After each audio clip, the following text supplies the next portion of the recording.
aussi belles mais venteuses, je vais quand même essayer d'avancer sur un domaine en particulier, c'est d'amener mon petit frigo, la construction du meuble autour du frigo.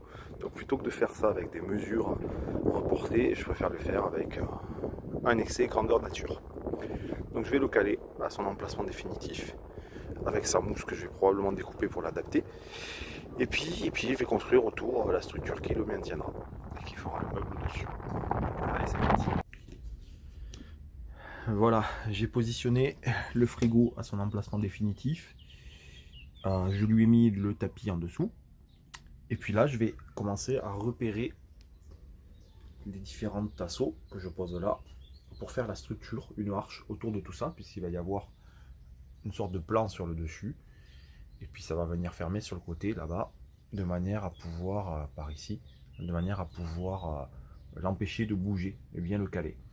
Voilà, en tout cas, on voit que ça déborde pas trop de la banquette, donc ça va. Et puis ben voilà, je vais faire ce premier tasseau là, qu'on voit ici au bas. Il a une forme un peu spéciale, c'est-à-dire que derrière là-bas au fond, il est plus fin que ce qu'il va être ici. Donc je vais prendre celui-là qui est plus gros, je vais le découper en adaptant ça sous forme adaptée. Et puis ben, après, je vais découper la mousse de manière à ce qu'elle fasse pile poil la zone et non pas plus. Bon voilà, on va continuer ça. Ce matin, petits travaux sur la structure qui accueillera en dessous le frigo et sur le dessus les plaques de cuisson, je l'espère. Donc c'est pour ça que le frigo est un peu moins haut que ce que j'ai prévu sur la structure, en espérant laisser suffisamment de hauteur, une quinzaine, une vingtaine de centimètres, entre le frigo et le plan, qui me permettra d'incruster des plaques de cuisson. Donc bon, je suis loin d'avoir terminé, il faut que je fasse encore des renforts et un étage qui sera affleurant au frigo. Mais bon, on avance des petites choses. On avance sur les structures côté cuisine.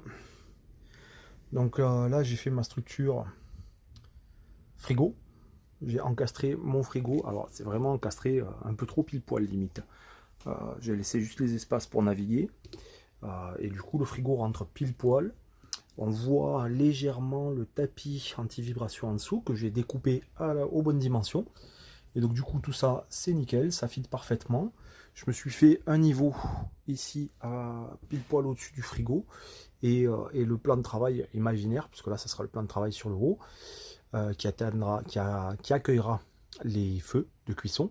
Et donc il y a entre 10 et 15 cm de marge entre les deux pour pouvoir encastrer des choses ou à défaut faire un tiroir par exemple.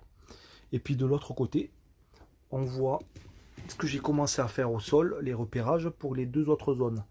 La zone haut, avec deux jerrycans de ce style. J'ai calculé les dimensions pour que ça rentre. Deux jerrycans de 20 litres, un d'eau propre et un d'eau sale. Et puis sur le côté là-bas, ben, ça va être une zone un peu renforcée. Les tasseaux sont un peu plus costauds, puisque ça va être l'emplacement pour le gaz. Bouteille de gaz, plus tard GPL quand j'aurai les moyens, au début peut-être du gaz simple. Mais en tout cas, ça sera l'arrivée de gaz. Et à cet endroit-là, le caisson de gaz, c'est parfait, puisqu'en ouvrant la porte latérale, je pourrai ouvrir le portillon que je vais me faire sur mesure, et ça sera plus simple que de faire un trou dans la carrosserie.